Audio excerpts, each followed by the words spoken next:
This channel does not promote any violent, harmful, or illegal activities. All content provided by this channel is meant for an educational purpose only.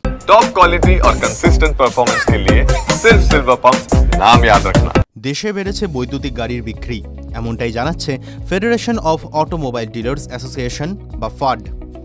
এদিন একটি সমীক্ষা প্রকাশ করে তারা জানায়, প্রতি মাসে দেশে 19% করে বাড়ছে বৈদ্যুতিক গাড়ির বিক্রি। বছরের নিরিখে পরিসংখ্যান দাঁড়াচ্ছে 17%। বৈদ্যুতিক গাড়ি বিক্রির নিরিখে এগিয়ে কে?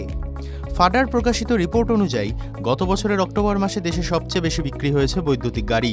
সেই এক মাসেই দেশ জুড়ে 2,19,482টি বৈদ্যুতিক গাড়ি বিক্রি করেছে একাধিক সংস্থা। নভেম্বরে এই বিক্রির সংখ্যা ছিল 1,92,575টি। ডিসেম্বরে বিক্রি হয়েছে মোট 1,32,302টি।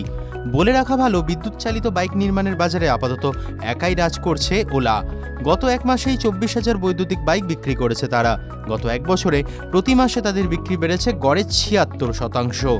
অন্যদিকে টিভিএস মোটর এবং বাজাজ অটোর মতো নামী সংস্থার বিক্রি বেড়েছে 55%-এর কাছাকাছি।